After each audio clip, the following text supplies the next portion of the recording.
Salam sejahtera untuk kita semua. Perkenalkan, nama saya Hans Rasing. Pada video kali ini saya akan berkampanye mengenai maraknya pinjaman online ilegal di Indonesia. Di era digital seperti sekarang, perkembangan teknologi telah memberikan banyak kemudahan dalam kehidupan sehari-hari. Salah satunya adalah kemudahan dalam memperoleh pinjaman uang secara online. Hanya dengan menggunakan telepon genggam dan koneksi internet, seseorang dapat mengajukan pinjaman kapan saja dan di mana saja. Namun, di balik kemudahan tersebut, terdapat ancaman yang perlu kita waspadai, yaitu maraknya pinjaman online ilegal atau pinjol ilegal. Pinjaman online ilegal semakin banyak bermunculan dan menargetkan masyarakat dengan berbagai tawaran yang menarik. Mereka biasanya menawarkan proses yang sangat cepat, tanpa jaminan, dan tanpa persyaratan yang rumit.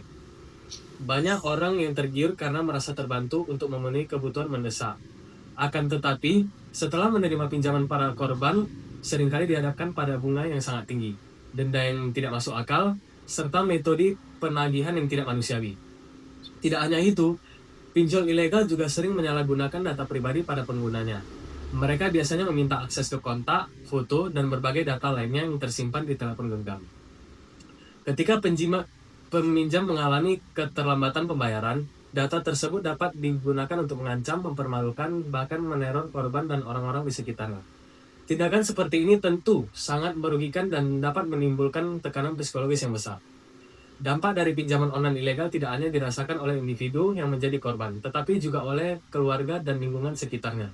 Banyak korban yang mengalami kesulitan ekonomi karena harus membayar utang yang terus bertambah. Bahkan, tidak sedikit yang kehilangan rasa percaya diri, mengalami stres dan terganggu aktivitas sehari-harinya akibat tekanan dari pihak penagih. Oleh karena itu, masalah pinjaman online ilegal bukan hanya persoalan keuangan, tetapi juga persoalan sosial yang harus mendapat perhatian bersama.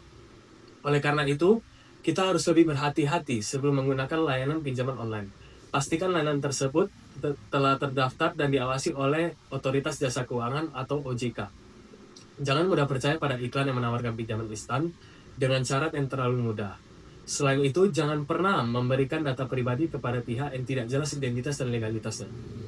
Sebagai masyarakat yang bijak, kita juga perlu meningkatkan literasi keuangan dan mengedukasi orang-orang di sekitar kita mengenai bahaya pinjaman online ilegal. Dengan pengetahuan yang cukup, kita dapat terhindar dari berbagai bentuk penipuan dan penyalahgunaan yang merugikan.